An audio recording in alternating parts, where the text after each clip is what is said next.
ಬೆಂಗಳೂರು ಉತ್ತರ ವಿಭಾಗದಲ್ಲಿ MS ರಾಮಯ್ಯ ಅವ್ರದ್ದು ಇರ್ಬೋದು, ಆಮೇಲೆ ನಮ್ಮ ರೆವಿನ್ಯೂ ಮಿನಿಸ್ಟರ್ ಇರ್ಬೋದು, ಇವರೆಲ್ಲ ಸುಮಾರು ಜನ ಜೊತೆ ಸೇರ್ಕೊಂಡು ಅಕ್ರಮ ಮಾಡ್ತಾ ಇದ್ದಾರೆ ಅನ್ನೋದು ಒಂದು ಆರೋಪ ನಮ್ಗೆ ಕೇಳ್ತಾ ಇದೆ. ಅದ್ರ ಬಗ್ಗೆ ಏನ್ ಹೇಳ್ತೀರಾ? ಇಲ್ಲ, ಅದ್ರ ಬಗ್ಗೆ ನಮ್ಗೆ ಗಮನಕ್ಕಿಲ್ಲ.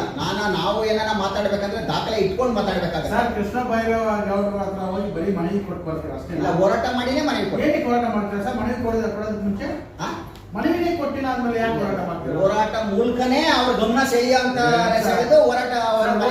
ನಿಮ್ಮ ಈ ಒಂದು ಸರ್ಕಾರದಲ್ಲಿ ನಿಮ್ಮ ಸಮುದಾಯದ ಈ ಮಿನಿಸ್ಟರ್ಗಳು ಯಾರೆಲ್ಲ ಸಪೋರ್ಟ್ ಮಾಡ್ತಾರೆ ನಿಮಗೆ?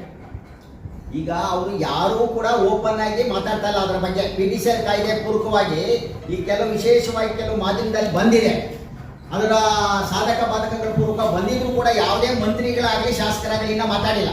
ಈಗ ಹಂಗಾಗಿ ನಾವು ಕೂಡ ಅವರಿಗೆ ಮನವಿ ಅವರು ಸಲ್ಲಿಸಿ ಅದು ಮಾಡಿಲ್ಲ ಅಂದ್ರೆ ಅವ್ರ ವಿರುದ್ಧ ಕೂಡ ಹೋರಾಟಗಳನ್ನ ಮಾಡಲೇಬೇಕಾಗುತ್ತೆ.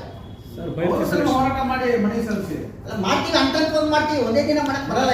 ಒಬ್ಬರ ಹತ್ರ ಹೋಗಿ ಹೋರಾಟ ಮಾಡಿ ಮನವಿ ಸಲ್ಲಿಸ್ತೀರಾ? ಬೇರೆಯವ್ರಿಗೆ ಜಸ್ಟ್ ಲೈಕ್ ದಟ್ ಒಂದು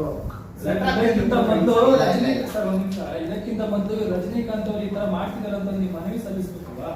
ಅವ್ರ ಗಮನ ತರಬೇಕಲ್ವಾ? ತಂದಿದ್ದೀರಾ ಅಂತ ಕೇಳ್ತಿರೋದು. ಇಲ್ಲ, ಅವರಿಗೆ ರಜನಿಕಾಂತ್ ಅವರಿಗೆ ನಾನು ಅನೇಕ ಪತ್ರಗಳನ್ನ ಬರೆದಿದ್ದೀನಿ. ನೀವು ತಪ್ಪು ಮಾಡ್ತಾ ಇದ್ದೀರಾ, ಅವರಿಗೆ ಬರೆದಿದ್ದೀನಿ. ಕೊಟ್ಟಿದ್ದೀರಾ? ಇಲ್ಲ, ಕೊಟ್ಟಿಲ್ಲ. ಮತ್ತೆ ನಾವು ಶುಕ್ರವಾರ ಅದಕ್ಕೆ ಫಿಕ್ಸ್ ಮಾಡಿದೀವಿ. ಅದಕ್ಕೆ ಹೊಡಿತೀರಾ ಹೋಗ್ಬಿಟ್ಟು ಅವ್ರಿಗೆ?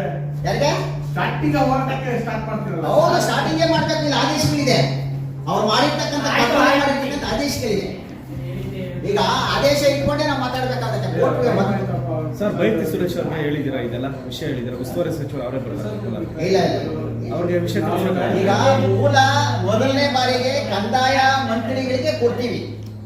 ಯಾಕಂದ್ರೆ ಮೊದಲು ಅವರ ಫಸ್ಟ್ ಬರೋದು, ನಂತರ ಉಸ್ತುವಾರಿ ಮಂತ್ರಿಗಳಿರ್ಬೋದು, ಆಮೇಲೆ ಇತರೆ ಮಂತ್ರಿಗಳಿರ್ಬೋದು, ಶಾಸಕರುಗಳಿರ್ಬೋದು, ಅವ್ರದ್ದು ಕೂಡ ಜವಾಬ್ದಾರಿ ಇದೆ. ಯಾಕಂದ್ರೆ ಎಷ್ಟು ಜನ ಸೇರ್ತೀರಾ? ನಾಳೆ ಒಂದು 150, ಶುಕ್ರವಾರ ಒಂದು 150 ಜನ ಸೇರಿ. ನಿಮ್ ಸಂಘಟನೆ ಮಾತ್ರನಾ ಬೇರೆ? ಇಲ್ಲ, ನಮ್ಮ ಒಂದೇ ಸಂಘಟನೆಯಿಂದ ಮಾಡೋದು.